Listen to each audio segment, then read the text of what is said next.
तरफ सीबीआई की जांच चल रही है, दूसरी तरफ पर्ल ग्रुप का ये फर्जी पॉन्जी स्कीम आज भी चल रहा है। जी हां, यही है ऑपरेशन करोड़पति। 45,000 करोड़। आप सोचिए किस तरह का एक कारोबार चल रहा है और मजाक उड़ रहा है। हमारे साथ हमारे सहयोगी दीपक शर्मा लगातार बने हुए, हमारे साथ जोगिंदर सिंह साहब भी लगातार बने हुए। इन दोनों से बातचीत करेंगे, लेकिन उसके बाद एक बार फिर से जरा आपको दिखाते हैं। करोड़पति बनाए नहीं जाते, बनते हैं। मगर निर्मल सिंह भंगू ने कारोबार के नाम पर सपनों का एक ऐसा जाल बुना था कि लोग आसानी से उसके जाल में फंसते चले गए। जाहिर है उसके निशाने पर खास तौर पर वो गरीब मजबूर लोग थे जो आसानी से अमीर बनना चाहते थे, और इसी इंसानी कमजोरी का भरपूर फायदा उठाया भंगू ने, और सीबीआई दूसरी तरफ देखती रही।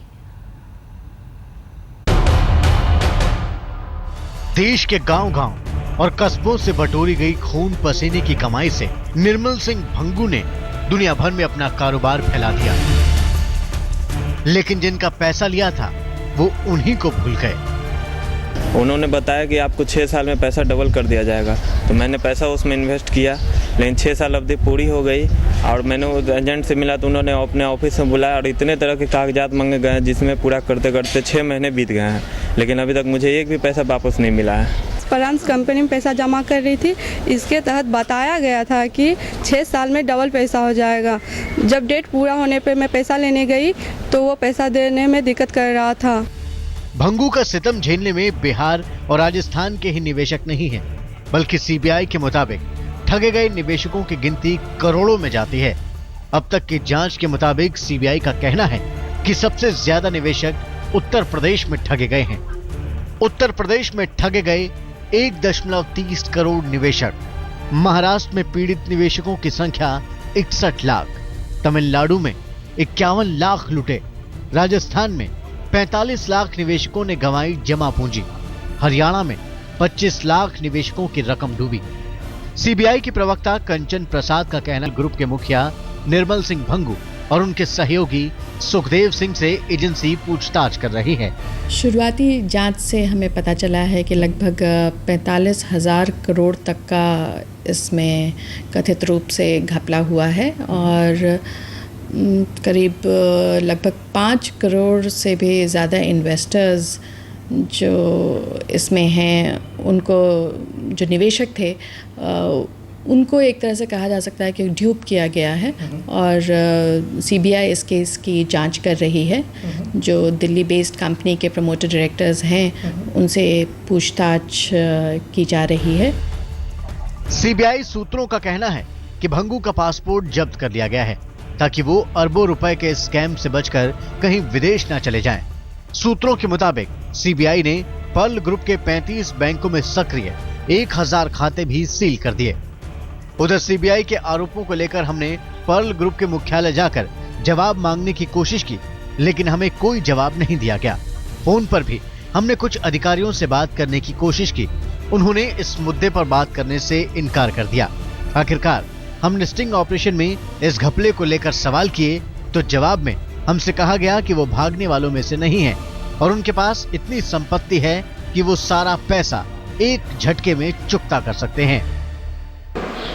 उनकी इतनी प्रॉपर्टी है ना, अगर वो आधी भी प्रॉपर्टी बेच देना तो ये सारा चीज उनको देके खत्म कर देंगे।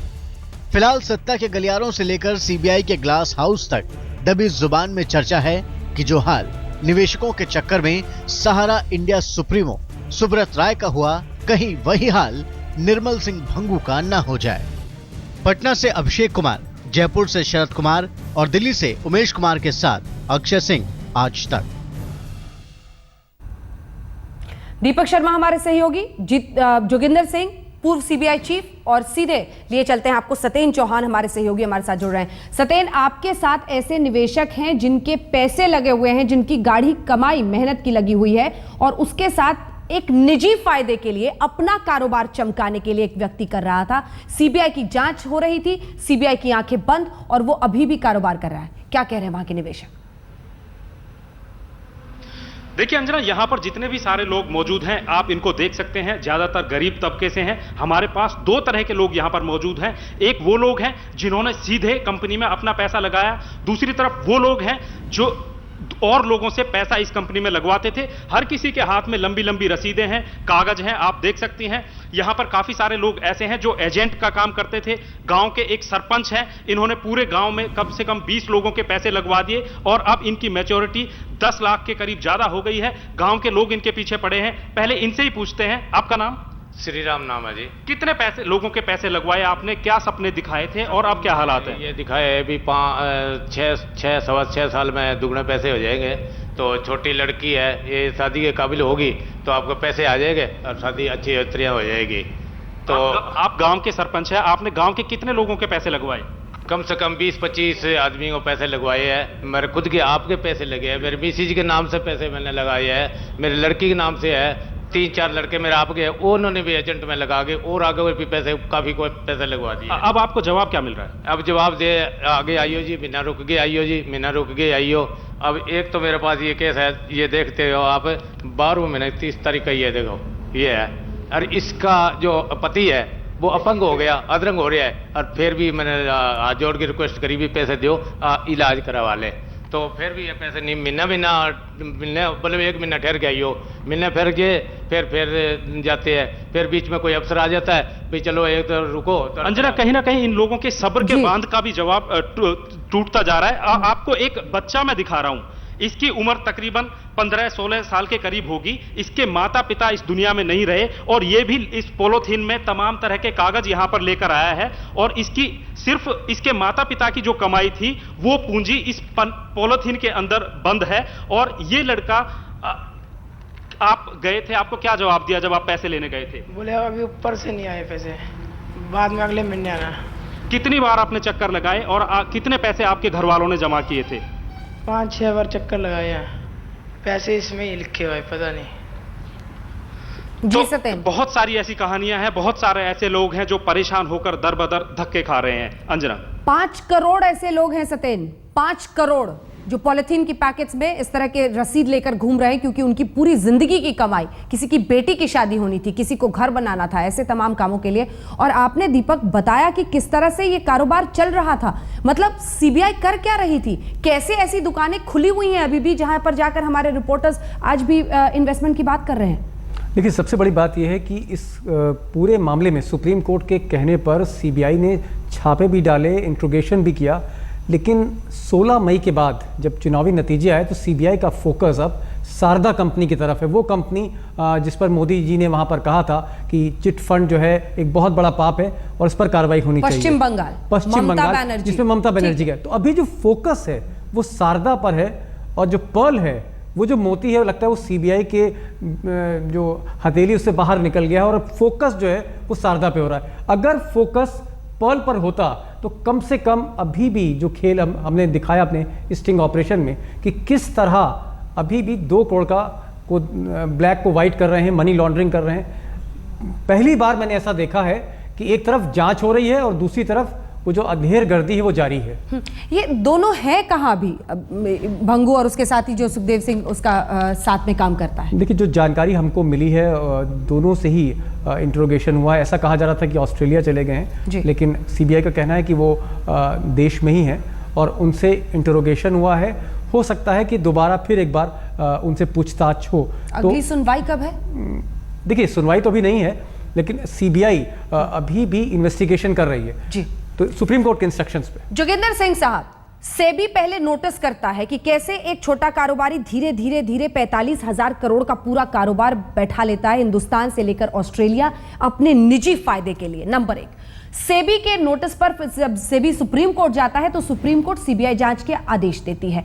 सीबीआई कर क्या रही है? क्या ऐसे में सबसे पहला काम ये नहीं होना चाहिए, जैसा कि हमने जेवीजी या अन्य ऐसे जगहों पर देखा था, कि जो उसके आउटलेट्स हैं उनको सील किया जाए, बंद किया जाए, ऐसे निवेशकों को वो और भी उल्लू ना बना पाए? ये सब कौन इंश्योर करेगा?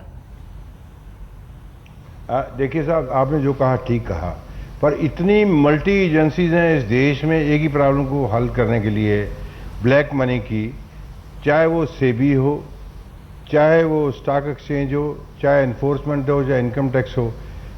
और सीबीआई के पास में जब मुर्दा हो जाता है आदमी तब आता है केस, और उनके पास कोई पावर नहीं है सीज करने के लिए। वो इन्वेस्टिगेट करके कोर्ट में चार्जशीट कर सकते हैं, यानी कि जब पैसा उड़ गया ये पोस्टमार्टम के लिए देते हैं सीबीआई को दिखाने के लिए कि हमने दे दिया है। अभी तक सरकार ने कोई कानून नहीं बनाया कि जैसे ही दीपक कोई एक सवाल कानून पूछना जनता के हाथ में हो। दीपक एक सवाल बड़ा, जोगिंदर जी मैं एक सवाल पूछना चाह रहा हूं, माफ कीजिएगा मैं आपको टोक रहा हूं। आप सीबीआई के डायरेक्टर है, सीबीआई के पास 45,000 करोड़ का ये मामला था, आपने निवेशकों की बात सुन ली, उनका दर्द सुन लिया, लेकिन अब जो फोकस है, जो हमारे पास सीबीआई से जो मैसेजेस आ रहे हैं, मेल्स आ रहे हैं, अब फोकस शारदा है, वो शारदा चिटफंड जो पश्चिम बंगाल की है, जिसमें ममता बनर्जी का नाम आ रहा है। तो आपको लगता नहीं है कि अभी भी कहीं ना कहीं सीबीआई पॉलिटिकल मास्टर्स के कहने पर चलती है?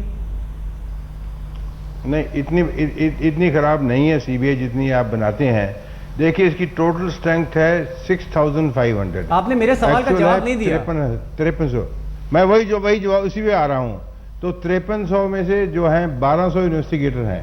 अब जो कोर्ट कहेगा, हाई कोर्ट कहेगा, सुप्रीम कोर्ट कहेगा, पहले उन पे अटेंशन होगी, बाकी की बाद में होगी। और इसके पास अपने आप कोई पावर नहीं है किसी केस को खुद इन्वेस्टिगेशन कर सके, या कोर्ट दे या सेंट्रल गवर्नमेंट दे। नहीं, इन्वेस्टिगेशन तो वो कर रहा है पहले से जोगिंदर जी, जांच तो चल रही है, जांच तो चल रही है और सुप्रीम कोर्ट ने कहा। जी एक ब्रेक के लिए मुझे रुकना पड़ रहा है सर, मजबूरन मुझे आपको रोककर एक ब्रेक के लिए रुकना पड़ रहा है। इस देश की सर्वोच्च न्यायालय ने कह दिया कि तोता है पिंजरे में कैद है।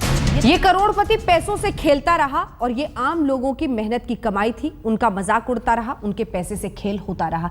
सीधे रुक करते हैं सतेन हमारे साथ, हमारे सहयोगी लगातार बने हुए, जोगिंदर सिंह जी हमारे साथ बने हुए, दीपक यहां पर बने हुए। लेकिन सतेन, ये लोग परेशान, हैरान, दफ्तर के बाहर पहुंचते होंगे क्या? ये कैसे कोशिशें कर रहे हैं इस वक्त?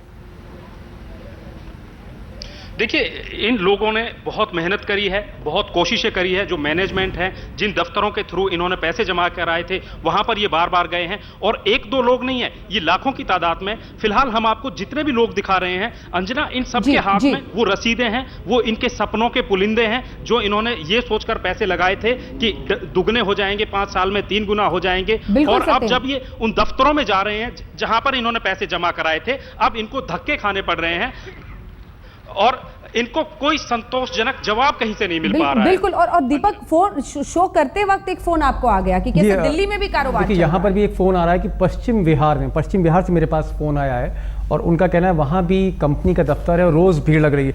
एक चीज सत्येंद्र मैं जरूर पूछना चाहूंगा, भंगू साहब जो इस कंपनी के मालिक हैं वो पंजाब से हैं, क्या उनके बारे में पता लग रहा है? वो पंजाब में है, चंडीगढ़ में है, गुड़गांव में है, दिल्ली में, कोई उनके बारे में आपको जानकारी मिल रही है? और क्या पैसा लौटाने का इरादा उनका कोई है? सतेन,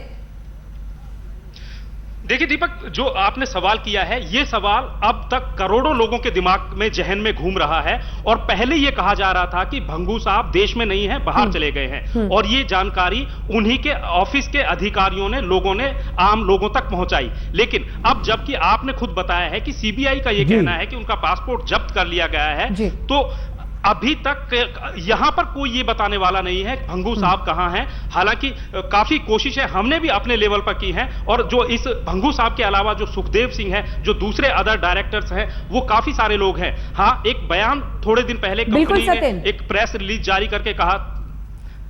बिल्कुल, बीच में आपको रोकना पड़ रहा है, कार्यक्रम का यहीं पर समापन करना पड़ेगा। ठगी का पर्दाफाश होना था, लेकिन शायद उस जांच के साथ ही